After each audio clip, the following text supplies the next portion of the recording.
In this problem, we're going to determine the angle between two cables, and then we're going to be determining the force being projected from FAB onto cable AC. All right, so here is the problem statement written. Here is the drawing that accompanied the problem. And now I'm going to show you the free body diagram that you need to create for this. As you can see here, first thing I did was to draw my axes in black. And I also put an arrow and label them to clearly indicate which one is the positive axis. Then I draw the two cables using blue and also made sure to indicate all the lettering. So I have AC and AB. Then I used dashed lines. In this case, you don't always have to, and indicated the distances for all there. Labeled the force, FAB. I have it in black, you can do it in blue.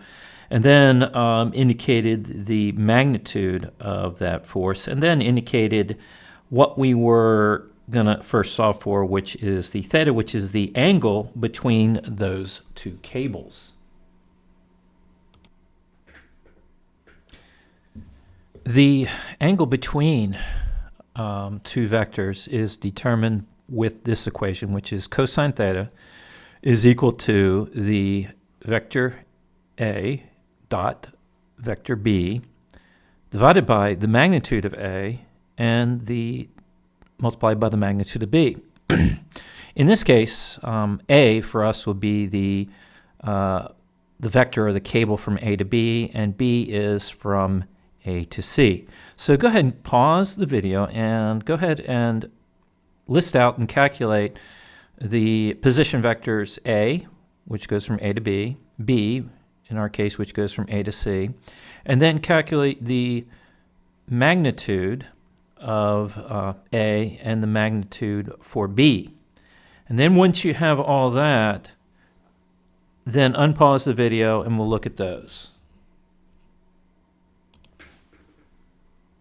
Okay, so here are the position vectors from A to B and then A to C, which are A and B. That's minus 6i plus 2j plus 4k, and that's all multiplied by feet. For B, it's 2i minus 8j plus 10k feet.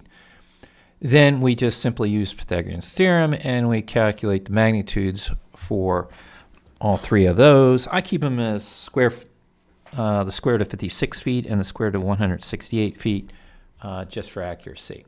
Now go ahead and perform the calculations for both the dot product and then do the calculations for theta.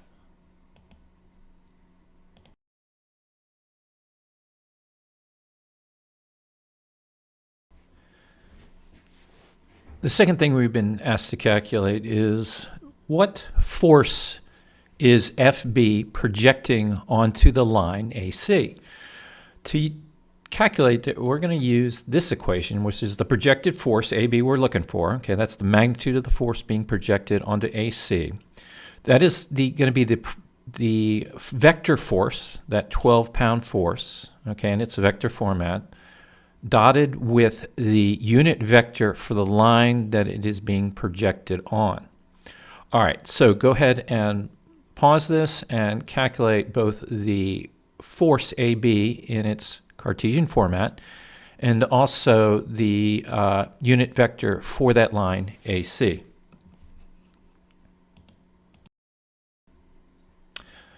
Okay, now let's look at what we get. So the force vector AB is going to be 12 pounds times the position vector divided by its magnitude, which would give its unit vector, and there's the result for the force vector AB. And then the unit vector AC, again, is simply just that position vector we had before divided by the magnitude, and results in the unit vector you see here.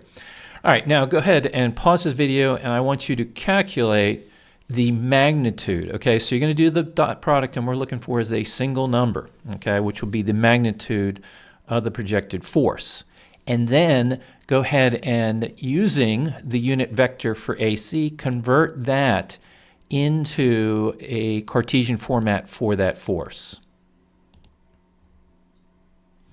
All right, so this results in a magnitude of the force projected from FAB onto AC of 1.485 pounds. Now, and we expected that because the angle was pretty big. You know, it was 82.9, so it wasn't going to be a lot of force from 12 going to be projected on there. So that's what we were expecting. And then using the unit vector for AC, we multiply that magnitude by the unit vector, and we get that force now expressed in Cartesian format.